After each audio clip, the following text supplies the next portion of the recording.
The sack by the creek. The prairie wind carried a strange quiet that morning, the kind that comes after a storm and before heartbreak. Dust shimmered in the first light of dawn as cowboy Eli Carter rode his old chestnut mare down the narrow creek trail that split his land in two. The cattle were restless from the thunder last night, and his 6-year-old daughter Lila insisted on riding with him. "Papa," she said softly, her little boots knocking against the saddle, "why do the birds sound sad?" Eli smiled faintly beneath his hat, though his eyes stayed fixed on the horizon. "Ain't sad, sweetheart. Just singin' 'bout the mornin'." But something in that morning song was wrong. The wind carried more than bird calls. There was a faint cry, a sound that didn't belong to any creature of the plains. He reined in the horse. "You hear that?" Lila cocked her head. The cry came again, faint, muffled, broken by sobs. "Papa," she whispered, "someone's hurt." Eli dismounted, boots sinking into the wet soil. The sound came from near the waterline, a burlap sack tangled in reeds. He drew his revolver instinctively, half expecting a coyote or some cruel trap. But when he untied the rope and pulled it open, the sight made his breath catch. Inside lay a young woman, filthy, bruised, shivering, and barely breathing. Her lips were blue, her dress torn to rags. Mud streaked her face, but even beneath the grime, he could tell she was human, fragile, and alive. "Good Lord," Eli muttered, tearing the sack wider. "Who could have done this?" "Papa," Lila gasped, eyes wide. "She's a lady." He knelt beside the woman, checking her pulse. Weak, but there. She tried to speak, but only a whisper came. "Please, don't let them find me." Then she went limp again. Eli lifted her in his arms, her body light as a child's. "Hold tight, Lila. We're taking her home." The Carter ranch sat alone between rolling hills, a modest wooden house surrounded by endless grass and sky. Eli laid the woman on the old bed in the spare room, Lila hovering at the doorway like a guardian angel in boots too big for her. "Papa, is she gonna die?" Eli dipped a rag into a bowl of cool water, wiping the mud from the woman's face. "Not if I can help it." He wasn't a doctor, just a rancher with rough hands and a kind heart. But he'd lost too many already. His wife, Mary, had passed birthing Lila 6 years ago. Since then, it had been just the two of them, and Eli had built a wall around his heart thick as any canyon. As he cleaned the girl's wounds, he saw marks on her wrists, rope burns. Whoever had put her in that sack had tied her like an animal. When she finally stirred, it was evening. Lila sat beside her, humming softly, a little rag doll in her lap. The young woman's eyes fluttered open, hazel with gold flecks, frightened yet fierce.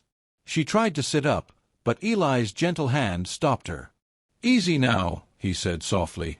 "You're safe." She blinked, confusion clouding her face. Where am I?" "My ranch. Found you by the creek." Tears welled in her eyes, and she turned away. "They were going to kill me." Eli's jaw tightened. "Who?" She hesitated, voice trembling. "Men from the Whitlock gang. I worked for them in town. Cookin', cleanin', but when I found out they was stealin' from the sheriff, they tried to silence me." Eli's hands stilled. The Whitlock gang. Everyone in the county knew that name. Rustlers, thieves, killers. He'd crossed paths with them once before. He rose, turning toward the window. The sunset bathed the fields in blood-red light. "You got a name, miss?" "Clara," she whispered. "Clara May." Lila smiled shyly from the bedside. "Hi, Miss Clara." "I'm Lila." Clara looked at her, something soft flickering in her eyes. "You have your mama's smile." Lila looked down, twisting the doll's arm. "I don't have a mama. She's in heaven." The silence that followed was heavy, until Clara reached out with trembling fingers and brushed a strand of hair from Lila's forehead. "Then heaven's missin' an angel." Eli turned at that, his chest tightening. For 6 years, no one had spoken of Mary in this house. And now this stranger, half dead hours ago, spoke her name's ghost without knowing it. Days passed. Clara grew stronger. She helped Lila feed the chickens, cooked stew that filled the little house with smells Eli hadn't known since Mary's time, and mended the old curtains by the window. The first time Eli saw her laughing with Lila, sunlight spilling through her hair, something deep in him cracked open. He tried to ignore it, told himself it was gratitude, nothing more. But every time she smiled, he felt his heartbeat stumble. One evening, while fixing the barn gate, he found Clara standing behind him, arms folded, wearing one of Mary's old shawls. "You shouldn't be working out here," he said, wiping sweat from his brow. She smiled faintly. "And you shouldn't pretend you don't need help." He chuckled, shaking his head. "You talk like my wife used to." Her smile faltered. "I didn't mean to overstep." "You didn't," he said quietly. "It's good to hear a woman's voice round here again."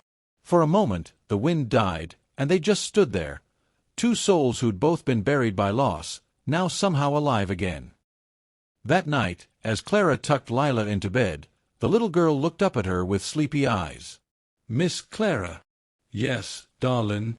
"When you hold me, it feels like Mama." Clara froze, her throat tightening. "Oh, sweetheart." Lila smiled dreamily, half asleep. "Maybe Mama sent you to us." Clara turned her face away, tears slipping silently down her cheek. She didn't know what to say, because deep in her heart, she felt it too. But peace on the prairie never lasts long. The next morning, Eli found fresh boot prints near the fence line, too big for his or any neighbor's. He crouched low, tracing them in the dirt. Whitlock men. He loaded his rifle, heart hammering. They'd come looking for her. From the porch, Clara stepped out, her face pale as the dawn. "They've found me, haven't they?"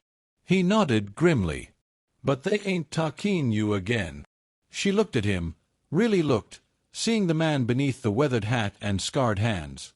"Eli, you've already done too much for me." He stepped closer, his voice low, fierce. "You listen to me, Clara May. You ain't just some girl I pulled from a creek. You're under my roof now. That means your family." Her lips trembled. "Why would you risk that for me?" He looked toward the window, where Lila stood watching, her tiny hands pressed to the glass. "Because that little girl's already made up her mind." Clara frowned softly. "What do you mean?" Eli met her gaze. "She told me last night she thinks you're her mama."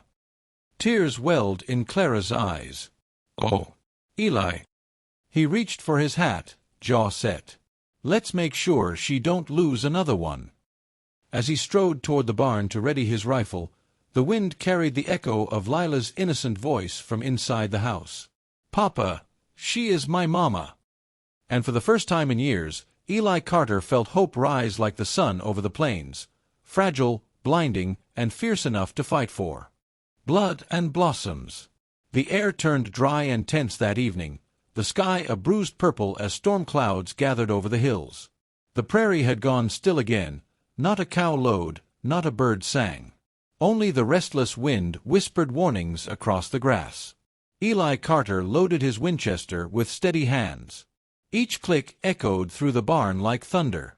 Beside him, Clara stood with her shawl wrapped tight, eyes filled with worry. "Eli," she said softly, "you don't have to do this alone." He gave her a hard look, though his heart softened at the sight of her. "I've fought men like them before. They understand one thing, lead." She stepped closer. "And if they don't stop, then I'll make sure they never hurt you again." Her breath caught. "You'd kill for me?" He paused, gaze steady. "No, Clara May. I'd live for you. That's the difference." They hid Lila in the root cellar beneath the house, wrapped in blankets, her little hands clutching her doll. "You stay real quiet now, darlin'," Eli whispered. "No matter what you hear." The girl nodded, eyes wide. "You'll keep Miss Clara safe?" Eli smiled faintly. "Reckon she's gonna keep me safe, too." When he closed the trapdoor, Clara stood waiting, a lantern in one hand and the old revolver in the other. "I can shoot," she said firmly. Eli couldn't help but smile at her courage. "You're full of surprises, aren't you?" "I had to learn fast where I came from." He nodded, admiration gleaming in his eyes. "Then stay close." By midnight, the sound of hooves shattered the quiet. 3 riders appeared on the ridge, black coats, scarred faces, rifles glinting in the lantern light. The Whitlock gang. Eli stepped onto the porch, rifle leveled. "Evenin', boys," he called, voice calm but sharp as glass. "You're trespassing on Carter land." The leader, a brute named Mason Whitlock, spat tobacco into the dust. "We're just here for what's ours." Eli's finger tightened on the trigger. "Ain't nothin' here belongs to you." Mason grinned, showing yellow teeth. "The girl does. She's got something that ain't hers, our secret, and I aim to shut her mouth permanent." Behind Eli, Clara stepped into the doorway, lantern blazing, her voice steady despite the tremor in it. "You can try, Mason. But you'll fail, like every coward who thinks women don't fight back." The outlaw sneered. "You should have stayed in that sack, darlin'." Eli fired. The crack split the night, and Mason's hat flew clean off his head. The gang dove for cover behind their horses as bullets whined through the air. Lantern glass shattered, sparks raining across the porch. Eli fired again, reloading fast, the old instincts of a soldier long buried now alive in every heartbeat. Clara ducked beside him, returning fire with fierce precision. For every shot she took, Eli's pride grew deeper. This wasn't the broken girl he'd rescued. This was a woman reborn in flame. After a tense minute, the gunfire faded. One horse bolted into the dark, leaving 2 men crawling behind the fence line. Mason's angry voice echoed from the ridge. "You can't hide her forever, Carter. We'll burn you out." Then silence. Eli's chest heaved. He scanned the field. No movement but the rolling grass. Clara touched his arm. "They'll come back." He nodded grimly. "At dawn." Inside, they sat in the dim light, the air thick with smoke and fear. Clara's hands trembled as she bandaged Eli's grazed shoulder. "You're hurt." "Just a scratch." "You're a terrible liar," she said, voice softening. He met her eyes that had once been full of pain, now burning with life. "You shouldn't have come out there. I wasn't about to let you die for me." Their words fell into silence, heavy and warm. The storm outside began to break, lightning flashing through the window. "Clara," he murmured, voice low, "you don't have to stay here when this is done. Once they're gone, you can go anywhere you want." Her eyes shimmered. "And leave you and Lila? After everything?" He swallowed hard. "You deserve better than a broken rancher with ghosts in his barn." She smiled faintly through tears. "Eli Carter, don't you know? Ghosts can't haunt a heart that's already found home." Then, before either could think, she leaned in and kissed him, soft at first, then trembling with everything they'd both been afraid to feel. His hands cupped her face, her tears mingling with the taste of rain. When they finally pulled apart, the thunder rolled across the plains like applause. At dawn, the Whitlock gang returned, for men this time, rifles ready, fire in their eyes. They came from the east ridge, thinking to flank the house. But Eli was waiting in the barn, rifle set on the rail. Clara, from the porch, fired the warning shot that started the fight. Gunfire roared through the valley. The smell of smoke filled the air as Eli took out the first rider clean through the shoulder. Another tried to circle wide, but Clara's bullet caught him square in the leg, sending him sprawling into the dust. Mason charged through the smoke, yelling like a demon. He reached the porch, grabbed Clara by the arm, and shoved his gun against her side. "Drop it, Carter," he shouted. Eli froze, rifle raised.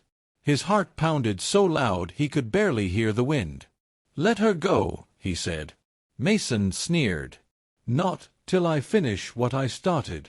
But before he could pull the trigger, a small voice rang out, high, clear, and fierce as sunlight.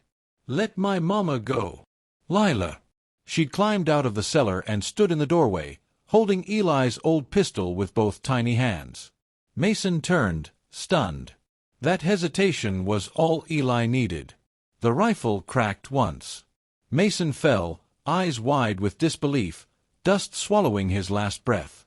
Eli dropped the gun and ran to Lila, scooping her into his arms. "Sweetheart, you shouldn't." "I had to, Papa," she sobbed. "She's Mama." He looked over her head to where Clara stood, trembling but alive. Their eyes met, and in that moment something wordless passed between them. Not gratitude, not relief.